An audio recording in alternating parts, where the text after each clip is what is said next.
qui n'emporte pas de satisfaction, dans la mesure où nous estimons que ce procès aurait dû aboutir à l'acquittement pur et simple de nos clients, comme l'en ont bénéficié deux parmi eux, c'est-à-dire M. Alain Loboyo et M. Sekongo Félicien.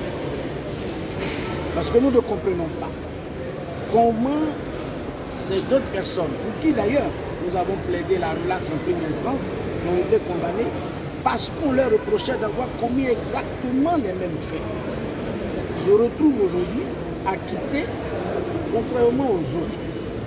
Et qu'est-ce qui a changé en réalité dans la commission des faits ou dans la nature des faits qui leur sont reprochés parce qu'on leur reproche exactement les mêmes faits. Et les commissions sont faites d'ailleurs par eux. Et les conséquences, c'est que les autres qui étaient au moment où, par exemple, celui que l'on faisait sa déclaration. Mais on l'a compris. On a compris qu'en fait, on était plus devant, je veux dire, une cérémonie, je veux dire, de charité, de pardon et de réconciliation. C'était la stratégie de plaidoirie des deux qui ont été acquittés. Mais pour nos clients qui ont plaidé, clamé leur innocence, c'était juste la confirmation. C'était un sentiment de déception brutale, mais en même temps, on a le droit de respecter cette décision. Et vous pensez toujours que c'est un procès politique?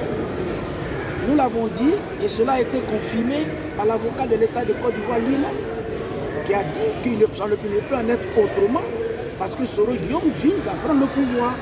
Et donc, toute action qui dirigeait contre Soro Guillaume de nature à le priver de cela, l'avocat de l'État dit que c'est un procès politique, est-ce que nous l'avons dénoncé? Et le caractère politique de ce procès est le reflet de la décision qui a été rendue. Ça, nous l'assumons et nous le disons. Maintenant, on a d'autres recours, nous allons les exercer. Il n'y a pas à critiquer plus que ça la décision qui a été rendue.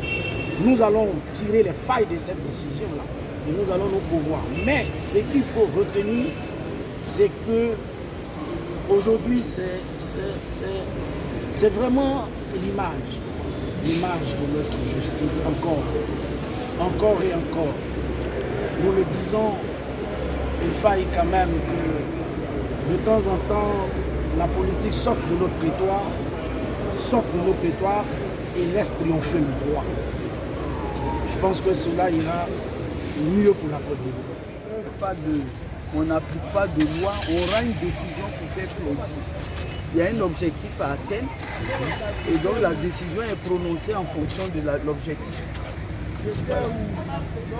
Donc on a quand même espéré, mais sans nous attendre à autre chose. Comptez-vous poursuivre jusqu'à ce qu'on ait gain de cause? On va aller en cassation. Les procédures, on va jusqu'au bout puisque les décisions en cours de la cassation.